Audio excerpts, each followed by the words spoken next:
Chaque mois, le parquet reçoit en moyenne une vingtaine de procédures pour violences conjugales et menaces dans le couple. Pour faire face, le procureur affiche une volonté de fermeté.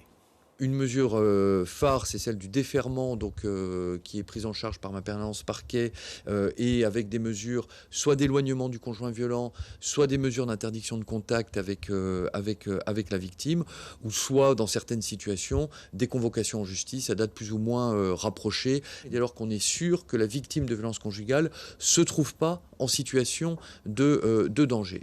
Début juillet, le parquet a signé une convention avec les forces de l'ordre, l'association d'aide aux victimes et l'unité médico-judiciaire. Objectif, une meilleure prise en charge des victimes.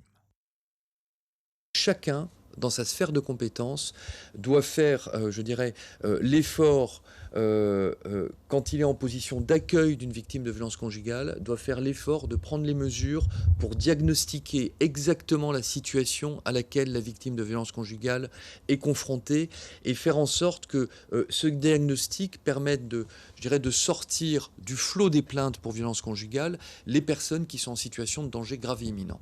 En 12 mois, 12 signalements de dangers graves et imminents ont été faits. En cas d'interdiction de contact ordonnée par la justice contre le compagnon violent, l'une des réponses peut être le téléphone grave danger, confié à la femme menacée.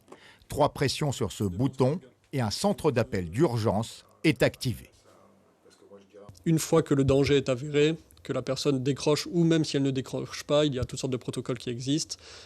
Ces personnes de l'Alliance Assistance déclenchent via des lignes prévues à cet effet les forces de l'ordre pour qu'il y ait une intervention qui ait lieu sur le lieu de l'infraction. En juin, pour la première fois en Guyane, 3 femmes ont reçu ces téléphones. Reste un problème majeur, l'insuffisance des hébergements d'urgence pour les victimes et leurs enfants. Suivez l'info sur Guyana Première, télé, radio et Internet.